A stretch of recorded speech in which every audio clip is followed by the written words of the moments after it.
cho cô chỉ có cái gì tôi em. Cô yêu lâu phải thở có lâu, thở có mỗi một ngày ngậu sông.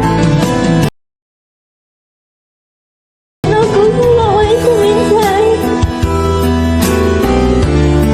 Cô chỉ tao thôi cô nhẹ nhõm không ý chí.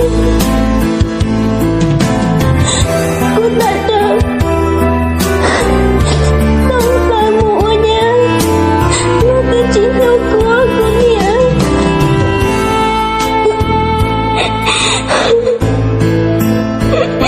Cô lại bỏ đi cha luôn.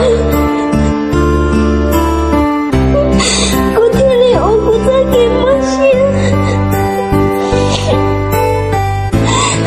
Bảo đi đâu chưa khi lấy thức bao. Cô điện đâu mà lên cha lâu. Cô hay đi làm lâu cô sẽ phải chỉ một đám chia cô nè. Để xí hơn cô lúc xíu. Rao khi thế. Ngã tao tới phê nhưng lâu ở mình thấy.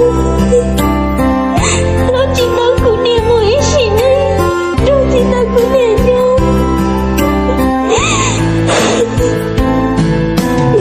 Để đó cô nè yêu cô ý sao. Cô nè yêu ý cho trai nhà đâu cô. Nó đâu có luôn đi buồn ta.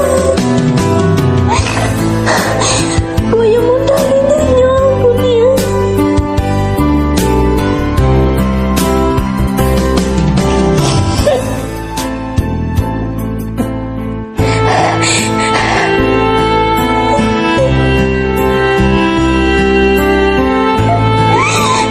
Tại vì sao mình tệ.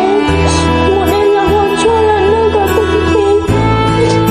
Vì sự cho cô nè. Theo cô tình cái nhất định sẽ nhau này. Chỉ muốn lên thức lâu.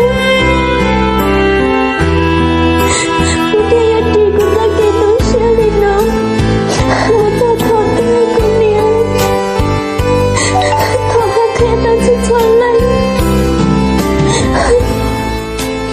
Giờ đây tôi chẳng muốn niệm một gì. Lo yêu niệm yêu gì. Tôi hãy mua trái nhà này mua. Tôi kể mua nhớ chỉ yêu gì. Giờ một tôi ý nghĩ dù gì.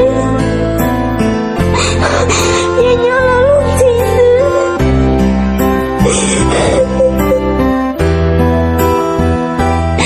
Để chỉ một tôi lúc nín hết vậy.